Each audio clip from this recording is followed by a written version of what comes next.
এবার রোজাগুলো আমার সম্পূর্ণ অন্যরকম ভাবে গেল। বলতে গেলে আমি পুরো রোজাটাই একা একাই কাটিয়ে দিলাম। মাইবিনের বাবা অফিসের কাজের জন্য ঢাকায় আছে, আর আমি বাচ্চা দুটো নিয়ে গ্রামের বাড়িতে আছি। বাসায় পুরুষ মানুষ থাকলে ইফতার সেহরি এগুলো তৈরি করার জন্য অন্যরকম একটা প্রিপারেশন নেওয়ার থাকে। যেহেতু আমি একা মানুষ, এই কারণে খুব বেশি একটা কোনো কিছু করতে ইচ্ছা করে না, তাই তো কোনো রকম ভাবে রোজা দিনগুলো পার হয়ে যাচ্ছে। আসসালামু আলাইকুম, কেমন আছেন সবাই?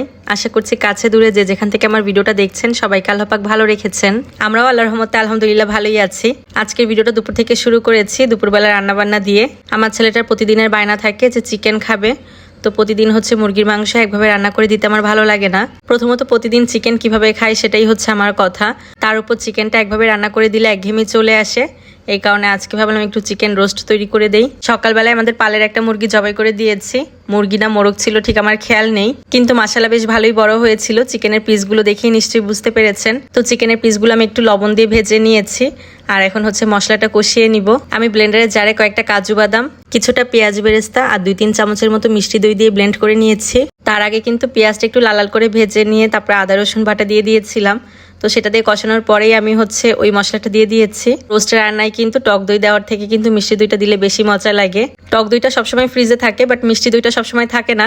তো মাইবিন মাহিরা খাওয়ার জন্য আনা হয়েছিল, কিছুটা ছিল বলে আমি সেটা দিয়ে দিয়েছি। তো মশলাটা আমি ব্লেন্ডারের জারটা ধুয়ে যে পানিটা ছিল সেটা দিয়ে একটু কষিয়ে নিয়েছি। তারপর 1 চামচের মতো শাহি গরম মশলা দিয়েছি, যেটা আমি বাসায় তৈরি করেছিলাম। তারপর সেটা দিয়ে কিছুক্ষণ কষানোর পরে এই তো মাংসটা দিয়ে দিয়েছি। মাংসটা দিয়ে আবার কিছুক্ষণ কষিয়ে নিয়েছি। তারপরে তো পানি দিয়ে দিলাম।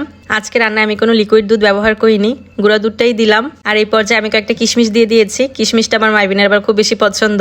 ও পোলাওতে বা বিরিয়ানিতে বা রোস্টে যাই রান্না করি না কেন, কিশমিশ দিলে খেতে বেশি পছন্দ করে। আর শর্টকাট হওয়ার জন্য আমি কয়েকটা ডিম দিয়ে দিয়েছি, কোয়েলের ডিম। এতে আমার আলাদা করে ডিম রান্না করা লাগবে না, মানে ডিমের কোরমাটা একবারেই হয়ে যাবে। তো আমি পরিমাণ মতো একটু চিনি দিয়েছি, তারপরে ঘি দিয়েছি, কয়েকটা কাঁচামরিচ দিয়েছিলাম। তো এগুলো দিয়ে আমি রান্নাটা শেষ করে নিয়েছি। আর সাইডে কিন্তু পোলাও রান্না করে নিয়েছিলাম। আর এই তো আমার রোস্ট রান্নার ফাইনাল লুক। তেলটা একটু কম হয়েছে, যেহেতু বাচ্চাদের খাবো এই কারণে খুব বেশি একটা তেল দেইনি। আর আমাদের জন্য আলাদা করে ডিম ভুনা করেছি, মাছ ভুনা করেছি। এই তো এগুলোই ছিল আজকে সেহরির আয়োজন। বিকালের দিকে বাহিরে বের হয়েছি আমাদের দেশি মুরগি কয়টা ডিম দিল সেটা দেখার জন্য। প্রতিদিন আসলে চেক করা হয় না, কারণ সময় পাই না আসলে প্রতিদিন চেক করার জন্য। দেখা যায় যে 2-3 দিন পর চেক করা হয় কয়টা করে ডিম দিল। তো লাস্ট হচ্ছে 2-3 দিন আগেই চেক করেছিলাম, তখন দেখেছিলাম যে 7টা না 8টার মতো ডিম দিয়েছিল।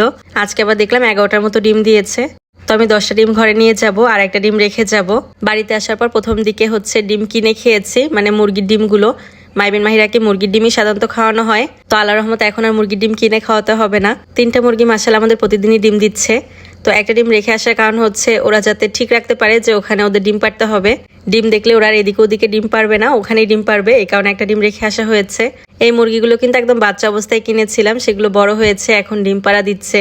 আর এখন এভাবে ডিম কালেক্ট করছি। এগুলো কিন্তু আসলে অন্যরকম একটা শান্তি। নিজের হাত দিয়ে যখন শাকসবজি বা এই তো হাঁস মুরগি যাই হোক না কেন, এগুলো লালন পালন করার পর যখন একটা ফল পাওয়া যায়, তখন কিন্তু মনে মনে আসলে অনেক বেশি শান্তি লাগে। মাশাআল্লাহ মুরগিতে এখন ডিম দিচ্ছে, আমাদের কোয়েল পাখিও ডিম দেয়। অনেক রকমের শাকসবজি লাগানো আছে, তো দেখা যায় যে শাকসবজিও আমাদের কিনে খেতে হয় না। আলহামদুলিল্লাহ এদিক দিয়ে আবার অনেক ভালোই আছি। ভিডিওটা আজকে এখানেই শেষ করে দিচ্ছি। ভালো লাগলে একটা শেয়ার করে দিবেন। সবাই ভালো থাকবেন। আল্লাহ হাফেজ।